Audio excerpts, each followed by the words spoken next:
Hello everyone, welcome to episode 8 of Building Prehistoric Islands. In this episode, we construct a facility that the park would not be able to work without. Although this facility is open for all guests to see, videos of the construction of this area are strictly confidential. So consider yourself lucky because I'm going to give you some footage on how this facility was built.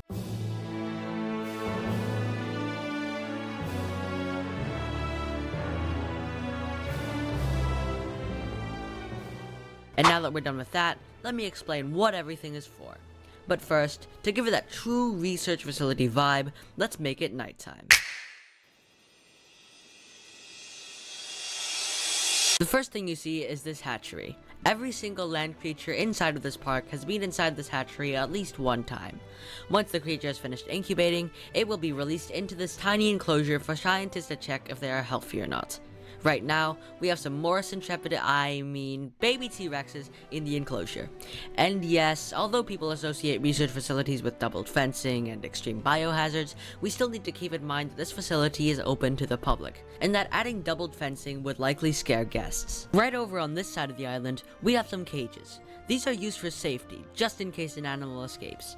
We can trank the creature, load this cage onto a helicopter, and put the animal inside of the cage. And just so nobody decides to steal anything, we've added a viewing tower right over here to watch over the entire island, with the help of another one right over there. And now, what's probably the most important thing in this park, these two power structures. Without these, the park would run out of all electricity and all the dinosaurs would run loose. Yes, you heard that right. These two structures power everything. If the power or anything else does malfunction, these 4 cranes will get out of their concrete barrier parking lot to come and fix it. But Jaden, where's the 4th crane? Well, that one's working on adding extra containers to the hatchery. But since these cranes are really susceptible when it comes to being hijacked, we have some cameras operating 24/7 just in case something bad happens. Now, we have the second most important structures in this park, the Science and Control Center.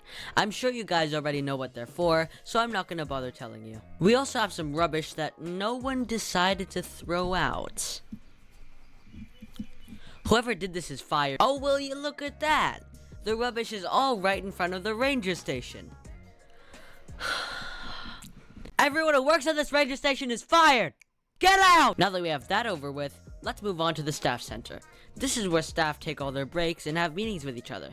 The thing is, we have had some guests break into the staff center, so for now, we've had to relocate to this place right here. This is basically one of the working areas for the staff, and like I said earlier, we had to relocate everything here until the staff center is back to normal. Right next to it, there is an emergency shelter. There's this fencing right in front of the shelter, just so that people don't get spooked by an emergency shelter being right in front of them. Also, to keep people out of this area, we have used some red banners that will hopefully be enough to keep guests away from this area. Now, this larger area that looks similar to the staff center is actually something much more dangerous. It is the ACU camp. This is where all their weapons and gadgets are stored, and where some troops are even trained.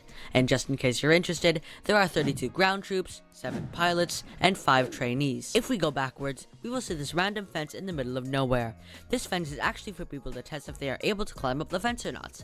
Now, if people do succeed in climbing the fence, we have added some multi-wall pieces in front of this fence. And if somehow you get past that, we electrify this fence so that you can't go any further. And right over here, we have some completely useless pylons. There is really nothing else to say about them except that they look cool. Right here is the original facility. Before all this was built, the facility was this. The staff of Prehistoric Islands wanted to demolish it, but they decided not to as it was a part of the park's history, and it has also become quite the tourist attraction. Right at the very center is this campsite. This was essentially the original staff center. Since most meetings happen during the cold night, there's a fire pit here.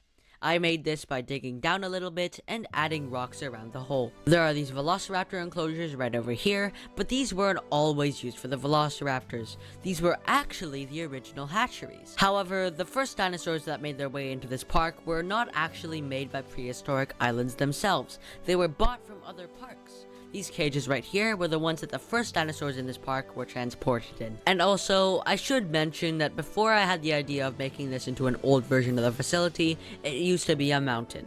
But I thought it was a bit lazy, so I flattened it and built the facility instead. Right over here, we have this goat farm. Originally, these concrete barriers were invisible fencing, but I didn't like the way it looked, so I changed it to this. And yes, it took a really long time, so long in fact that a pteranodon died while doing it.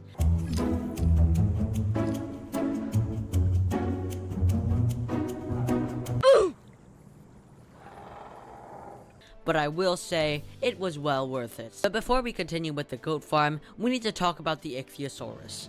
The scientists are researching Ichthyosaurus to see if they're actually worth putting inside of the park. Back to the goat farm, this is where all the goats are raised to maturity so that they can be fed to the carnivorous dinosaurs in this park.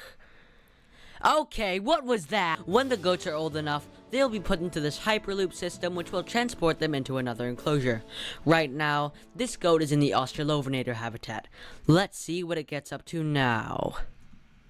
Okay, seriously, what is up with the goats today? Over here, we have a barn. It was made using multiple viewing galleries looking right at each other. And this right here is a pile of dung. The dung had to be blocked off with concrete barriers just so no one thinks they're Ellie Sattler. And that's all for today's video. I am so sorry for not uploading for a while. I fractured my wrist, I had to study for exams, and most importantly, I've been playing an unhealthy amount of chess. Thanks.